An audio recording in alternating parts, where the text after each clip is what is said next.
जनपद मुजफ्फरनगर के friends colony स्थित कार्यालय पर त्यागी ब्राह्मण भूमिहार समाज के द्वारा प्रेस वार्ता का आयोजन किया गया। इस दौरान मांगेराम त्यागी ने मंत्री कपिल देव अग्रवाल पर आरोप लगाते हुए कहा कि गत लोकसभा चुनाव के दौरान तुलसी पार्क में एक कार्यक्रम हुआ जहां मंत्री कपिल देव अग्रवाल भी थे, तो अगर हमने किसानों की बात उठा दी तो मेरे ऊपर SC/ST एक्ट का फर्जी मुकदमा दर्ज करा दिया गया था। उन्होंने मंत्री कपिल देव पर आरोप लगाते हुए कहा कि कपिल देव पर इतना धन कहां से आ गया जो बाईपास पर जो पेट्रोल पंप उनकी पत्नी के नाम लगा हुआ है। और मैं माननीय योगी जी और हाईकमान दिल्ली से अपील करता हूँ कि इनकी संपत्ति की जाँच कराई जाए। फिर कारण हमारा यह है कि कुछ माह पूर्व चुनावों के दौरान एक प्रोग्राम हुआ था जनपद मुजफ्फरनगर में तुलसी पार्क शिव चौक पे, और वहाँ माननीय कपिल देव मंत्री जी भी थे। यानी कि अगर हमने किसानों की बात उठा दी, किसानों की आवाज़ उठा दी, तो वहाँ से मेरे ऊपर फर्जी SC/ST एक्ट का मुकदमा दर्ज कर दिया और विदित किया गया। मैं आपके चैनल के माध्यम से पूछना चाह रहा हूँ कि जब प्रशासन वहाँ खुद था, वहाँ कोतवाल था, पूरा पुलिस प्रशासन था, लगभग 60 से 70 बड़े बड़े CCTV फुटेज वहाँ चल रही थी, कैमरे चल रहे थे, प्रेस थी वहाँ। और अब उसी दिन रात को संजीव बालियान का गुल दीवा करने को कपिल देव जी ने, क्योंकि भाई हमें पता नहीं मैं क्या खा जाए आपस में, ये भारतीय जनता पार्टी को जो नुकसान दे रहे ये अंदर रह के दे रहे, बाहर का आदमी तो इतना दे नहीं सकता। इसने रात को 12-1 बजे उस लड़के से, जीसस सागर नाम का लड़का है, अगर अब भी मेरे सामने मैं उसे पहचान नहीं सकता, कोई मेरे नंबर फ़ोन नहीं ना कभी मेरा उसका, मेरा उससे कोई विद्वेष है। अभी कुछ दिन पहले वो देखा कि वो वृक्षारोपण भी उसी के साथ कर रहा है, 2 इसमें गवा दिए माननीय कपिल देव ने। वे दोनों उसके खास आदमी हैं। यानी कि भाई तुम्हारे से बढ़िया तो बहन मायावती की सरकार थी, तुम्हारे से बढ़िया तो चंद्रशेखर रावण है जो स्वर्णों की भी आवाज़ उठा रहा है, मुस्लिमों की भी, सभी की। तुम जो है हम वोट देंगे, इलाज भी हमारा करोगे।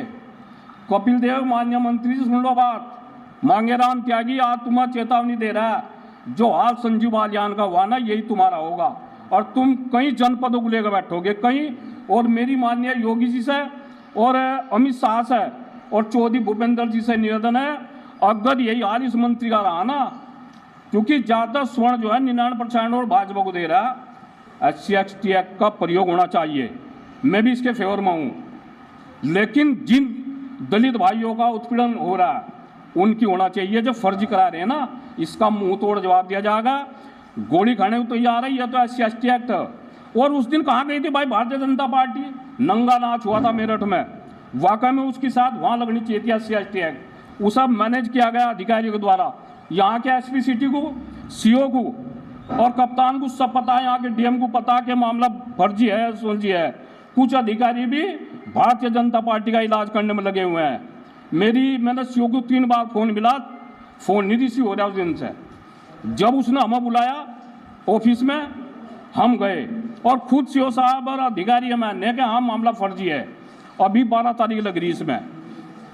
कपिल देव जी तन्नाल थारे ठोक दिया, लाइसेंस थारे पे ही गया। कहाँ था आ गया इतना धन? बाईपास पे जो पंपा लगा है तुम्हारी पत्नी के नाम, कहाँ? मैं माननीय योगी जी से अपील करता हूँ और हाई कमान से दिल्ली से भी अपील करता हूँ, इनकी संपत्ति की जांच हो। और इस कपिल देव के द्वारा आज तक एक त्यागी समाज, ब्राह्मण समाज, पीछे एक ब्राह्मण के लड़के में लगाया था SC/ST एक्ट, उसमें भी इसी का हाथ था। ये जो तुम कर रहे ना, मैं ब्याज के वापिस होगा। एक भी कॉलोनी बन जाने के हिंदुओं की आनंद करे चुनाव। पहली बात तो टिकट नहीं होने का, टिकट से पहले ही एक बहुत बड़ा आंदोलन होगा हर पूरे प्रदेश में, अगर कपिल देव जैसे मंत्री के टिकट होंगे। हम जो है इस भारतीय जनता पार्टी पर विश्वास कर रहे थे, अब तक वोट देते आ रहे थे, ब्राह्मण और त्यागी और भूमिहार, लेकिन इसलिए नहीं कि इसमें रहकर हमारा उत्पीड़न करोगे। अब संजीव बालियान का खुले मन से कह रहा है इसी आदमी ने इलाज कराया। 12 गाड़ी वैश्य समाज की भर का घूमन जा रही, 70-75 गाड़ी थी ओढ़ रही। अपने आप तो 20-22 हज़ार ऑटो जीत गया, हिंसा इसका देख क्या इलाज करवा। अरे भाई एक बात तो बताओ, क्यों ना उतारे? हमारा समाज 99% वोट दे रहा है और हमें एक भी टिकट नहीं पूरे देश में, इसलिए करा था। और आप कभी यही हाल आने का आगे और उतारेंगे, हर विधानसभा में उतारा जाएगा। केला चना बाड़ा तो फोड़ता नहीं, बड़ बुझे के आँख फोड़ दो। जो जनपद मुजफ्फरनगर में हुआ ना, अगर विधानसभा में भी यही होगा अगर इनकी आँख नहीं खोलने का काम करा। कपिल देव जैसे आदमी, कोई हमारी संजीव बालियान ने डोल काट ली, बिल्कुल भी नहीं। इन लोगों ने कुछ 2-4 वैसे लग रहे थे, मैं आपको उसको बता रहा कि मैं नुका रहे तो कुछ फर्क नहीं पड़ रहा। नहीं तो संजीव बालियान ने कोई हमारे समाज की डोल नहीं काट ली है। संजीव बालियान इस स्थिति में था जब हमने कहा भूपेंद्र चौधरी अमित शाह से हमारी बात करो, हम एक टिकट लेंगे। आज जनपद मुजफ्फरनगर, मेरठ, सहारनपुर, पूरे पश्चिम में त्यागी समाज का एक भी लीडर ऐसा नहीं है जो डीएम और कप्तान से फोन कर सके। क्यों नहीं भाई? तो इसके पीछे कहीं ना कहीं इलाज करवाने को हो नहीं हरा रहा भाजपा को तो भाजपा को हरा रहे। और आगे इसका भी दुर्दंत काम होगा और इसकी प्रॉपर्टी की जांच हो और इसकी जांच हो कि पहला जो अनुसूचित मोर्चा का जो जिला अध्यक्ष था, जाकर उससे पूछ लो कि कितने SC/ST एक्ट के मुकदमे इस कपिल देव ने लगवाए लोगों पे। अब यू आ गया, अब इसे बनाया इस लड़के को।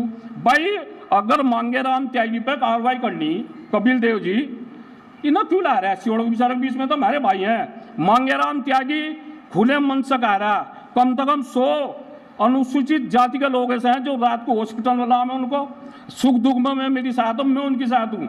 मैं बहुजन समाज पार्टी में रहा हूँ, वे हमारे भाई हैं, लेकिन उनका गलत इस्तेमाल हो गए। ये लोग SC/ST एक्ट का दुरुपयोग करते हैं, ये दुरुपयोग रुके।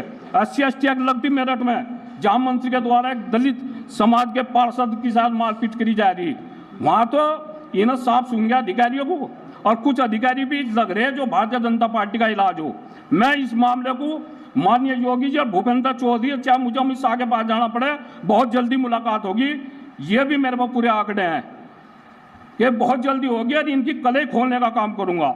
इन पर कितनी अकूत संपत्ति है, इस कपिल देव पर कहाँ से आएगी? 20-30 साल में कौन सी मशीन है भाई वाह। और इस सब मैं तो एक निवेदन और करना चाह रहा यहाँ के सरकार से कि ये नगर पालिका भी इसे सौंप दो भाई।